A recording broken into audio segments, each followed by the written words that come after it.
데살로니가 후서 제1장. 바울과 실루아노와 디모데는 하나님 우리 아버지와 주 예수 그리스도 안에 있는 데살로니가인의 교회에 편지하노니, 하나님 아버지와 주 예수 그리스도로부터 은혜와 평강이 너희에게 있을지어다. 형제들아, 우리가 너희를 위하여 항상 하나님께 감사할지니 이것이 당연함은 너희의 믿음이 더욱 자라고 너희가 다 각기 서로 사랑함이 풍성함이니, 그러므로 너희가 견디고 있는 모든 박해와 환난 중에서 너희 인내와 믿음으로 말미암아 하나님의 여러 교회에서 우리가 친히 자랑하노라. 이는 하나님의 공의로운 심판의 표요 너희로 하여금 하나님의 나라에 합당한 자로 여김을 받게 하려 함이니, 그 나라를 위하여 너희가 또한 고난을 받느니라.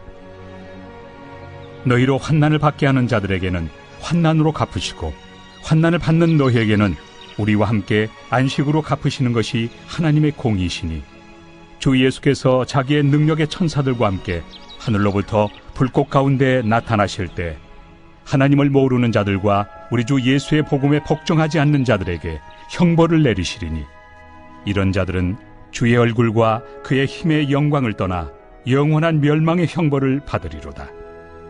그날에 그가 강림하사 그의 성도들에게서 영광을 받으시고 모든 믿는 자들에게서 놀랍게 여김을 얻으시리니, 이는 우리의 증거가 너희에게 믿어졌습니다. 이러므로 우리도 항상 너희를 위하여 기도함은, 우리 하나님이 너희를 그 부르심에 합당한 자로 여기시고 모든 선을 기뻐함과 믿음의 역사를 능력으로 이루게 하시고, 우리 하나님과 주 예수 그리스도의 은혜대로 우리 주 예수의 이름이 너희 가운데서 영광을 받으시고 너희도 그 안에서 영광을 받게 하려 함이라. 오늘도 영상으로 말씀을 함께 나눈 여러분 모두에게 하늘의 은혜와 평강이 함께 하시기를 축복합니다. 오늘은 데살로니가 후서 1장 1절로 12절 말씀을 함께 나누겠습니다. 데살로니가 교회를 향한 바울과 실루아노 그리고 디모데의 두 번째 서신입니다. 우리는 이미 데살로니가 전서 1장을 통해서 사도 바울의 데살로니가 교회를 향한 그 감사와 칭찬을 보았습니다. 1장 2절, 데살로니가 전서 1장 2절 보니까 이렇게 기록하고 있습니다. 우리가 너희 모두로 말미암아 항상 하나님께 감사하며 기도할 때에 너희를 기억함은, 3절, 너희의 믿음의 역사와 사랑의 수고와 우리 주 예수 그리스도에 대한 소망의 인내를 우리 하나님 아버지 앞에서 끊임없이 기억하미니 그랬습니다. 오늘 말씀에서도 데살로니가 교회를 소개하면서 그들을 칭찬하고 있습니다. 3절, 4절입니다. 형제들아, 너희를 위하여 항상 하나님께 감사할지니 이것이 당연함은 너희 믿음이 더욱 자라고 너희가 다 각기 사랑함이 풍성함이며, 4절, 그리고 너희의 찾는 핍박과 환난 속에서 너희 믿음과 인내를 인하여 하나님의 여러 교회에서 우리가 친히 자랑함이라 그랬습니다. 데살로니가 교회가 하나님께 감사할 만하고 다른 교회에 자랑할 만한 교회라는 이유는 어려움 중에서 믿음이 더 자라나게 되었고 더욱 사랑함이 풍성하다는 것입니다. 다시 말하면 데살로니가 교회는 어려움 당할 때에도 믿음이 더 자랐다는 것이고요, 믿음이 자랐다는 것은 그 믿음이 살아 움직인다는 것이라 이렇게 이해해 볼 수 있습니다. 다시 말하면 핍박과 시련이 올 때에 원망이나 불평하는 것이 아니라 또 도피하는 것이 아니라 오히려 하나님을 더 의지하고 하나님께 기도하면서 하나님께 소망을 가지는 그런 신앙이 더 자라나는 신앙이었다 하는 것입니다. 대부분 사람들이 핍박이 오고 환난이 오면 믿음이 자라는 사람보다는 믿음을 잃어버리고 떠나는 사람들이 있습니다. 그런데 오늘 이 교회는 믿음이 자라나는 것을 본 바울에게는 감사하고 자랑스러울 수밖에 없다는 것이지요. 믿음은 주님의 말씀 따라 살아가는 것인데, 말씀 따라 살아가는 그 길에 어떤 어려움이 생긴다든지 핍박이 온다고 해서 중단하거나 믿음을 떠날 수는 없다는 것입니다. 믿음으로 사는 사람들에게는 어려운 시험이 올 수 있습니다. 그러나 이 믿음은 지키면 지킬수록 자신에게 복이 되고 하나님의 절대적인 어떤 지키심과 보호하심과 인도하심을 우리가 경험하게 된다는 것입니다. 여러분, 하나님의 복은 거저 주어지는 것이 아닙니다. 어려울 때 하나님을 더욱더 의지하고 또 의지할 때에 하나님께서는 그 믿음을 살아있는 믿음이라고 하시면서 그 믿음 위에 복을 더하신다 하는 것입니다. 그래서 사도 바울은 이렇게 말씀합니다. 우리 주 예수 그리스도를 변함없이 사랑하는 모든 자에게 은혜가 있을지어다. 변함없이 주님을 의지하고 살아가는 것이 자라나는 믿음이고, 이러한 성도들에게 하나님의 은혜가 임하게 된다는 것입니다. 오늘 데살로니가 교회의 두 번째 어떤 표시는 뭐냐면 서로 사랑함이 풍성했다 하는 것입니다. 믿음은 하나님에 대한 신뢰의 표시라면 사랑은 그 믿음의 표시다, 이렇게 말씀드릴 수 있습니다. 사도 베드로도 베드로전서 4장 7절 8절에서 이렇게 말씀합니다. 만물의 마지막이 가까웠으니 그러므로 너희는 정신을 차리고 근신하여 기도하라. 무엇보다도 열심으로 서로 사랑할지니 사랑은 허다한 죄를 덮느니라 그랬습니다. 기도하는 것과 사랑하는 것은 언제나 동시에 같이 가게 되어 있습니다. 서로 사랑한다는 말은 자신을 사랑한다는 말이 아니라 어려울 때, 고통의 때일수록 미래의 소망을, 현실의 소망을 주는 그런 일이 필요하다, 이렇게 말씀드릴 때 이것이 사랑이라고 말씀드릴 수 있습니다. 여러분, 환난과 핍박은 주님을 닮게 하고 굳건히 서게 하는 것입니다. 예수 믿기 때문에 당하는 어려움을 우리가 환난이라고 한다면 예수 믿기 때문에 받는 모욕과 멸시와 따돌림을 우리가 핍박이라고 할 수 있습니다. 이러한 환난과 핍박은 괴로운 것이지만 그런 것들은 우리에게 고통만 주는 것이 아니라 우리에게 때로 유익을 주기도 한다는 겁니다.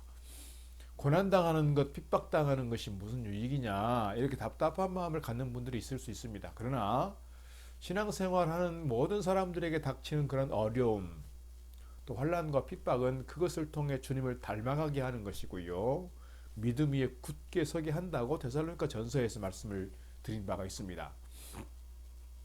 우리가 평상시에 또 편안할 때, 건강할 때, 잘 나갈 때는 잘 모릅니다.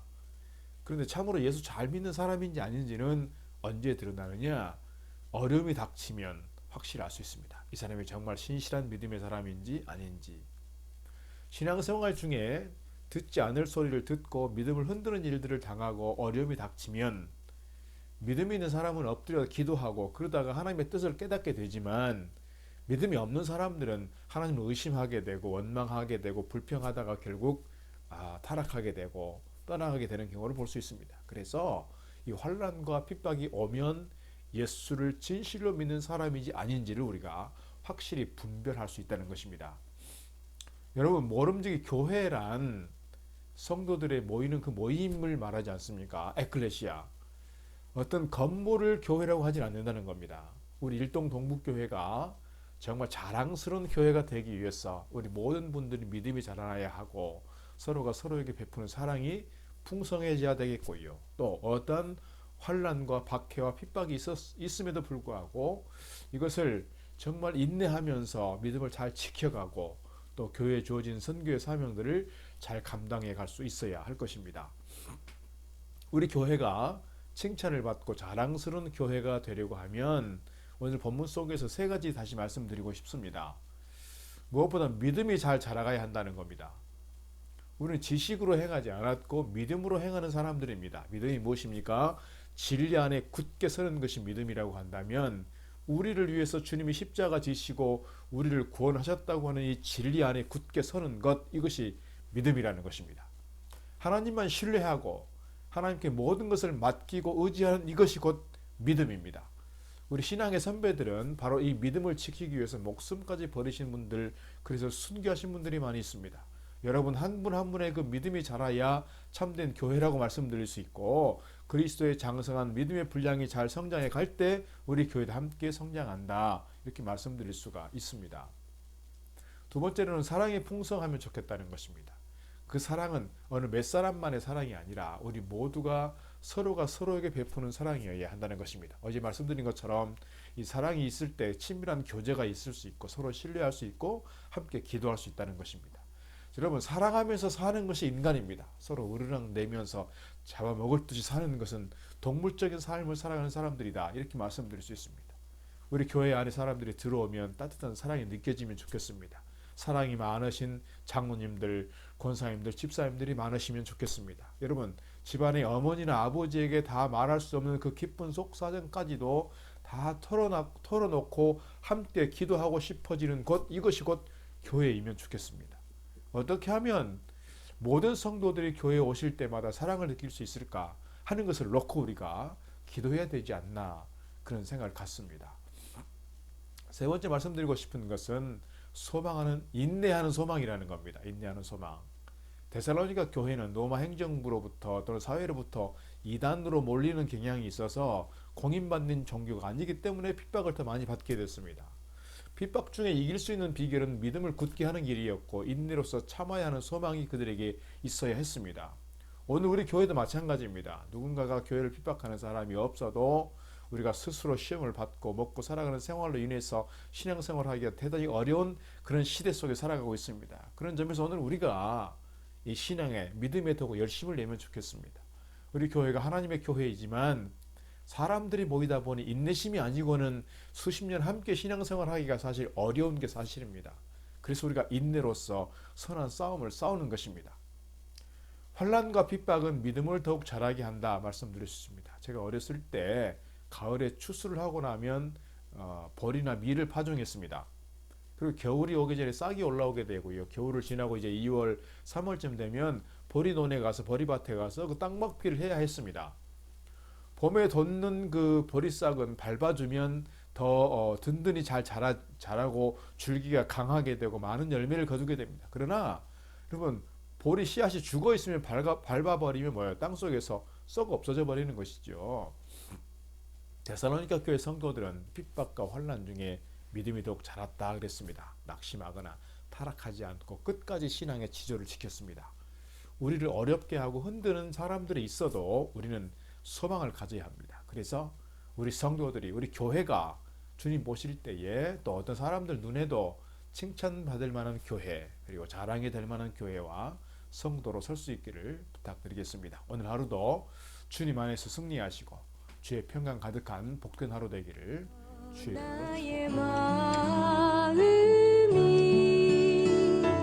축복합니다.